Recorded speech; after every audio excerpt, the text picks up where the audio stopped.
Hey beautiful people, welcome back to my channel. Today I am doing a wig install, as you saw by the title. I'm not going to do much talking. I literally explain everything I do in all my other videos, but if you guys do want a very detailed video, just comment down below. But I get DMs all the time of people just liking the process of installing a wig, so I'm going to do that for you guys today. But if you do want a detailed video, definitely check out some of my old videos or comment down below and I can definitely do that for you guys. A little detail about this wig: it's from Shein. I got it a while ago, so if I can find the link, I'll make sure to link it. But it's a 28-inch loose curly wig, or it's deep curly, but I think it's kind of loose. And I end up doing a side part, but yeah, check out my Instagram or TikTok, because usually that's where I have all the information on my wigs. And I just want to say, road to 5K, guys. We're doing so well. I've been better at being a little bit more consistent, but I believe I should post every day. I'm gonna try to, but I just want to say thank you guys so much for supporting me. It truly does mean the world to me, especially trying to grow on a whole nother platform. So yeah, I appreciate you guys. But I love you guys. Enjoy the video, and yeah.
Hey guys, so I wanted to specify how I curl my curly units because a lot of people always ask, and how I make it look very natural. I curl it in two different ways. I do finger coils near the back, and then I don't really know what to call these, but I kind of roll it up and then put it down more towards the front. It just does this bohemian look, and I just think it looks so nice.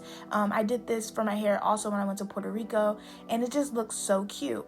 I do diffuse my hair, but I'm really impatient, so I just use the cool setting and kind of just do it around my hair. I noticed that stops the frizz, then I just let it air dry because I'm okay with it being a little loose. But you definitely can use a hot setting. It makes it dry way faster, but there is frizz, and sometimes the look looks better that way, but it just depends on what you want for the hairstyle. But yeah, I kind of end the video before it's dry because I did have to leave, but check out my Instagram. I have pictures up. I love you guys. I hope you guys enjoyed this video. Let me know what you guys want to see. Don't forget to like, comment, and subscribe. And I will see you guys in my next video. Bye.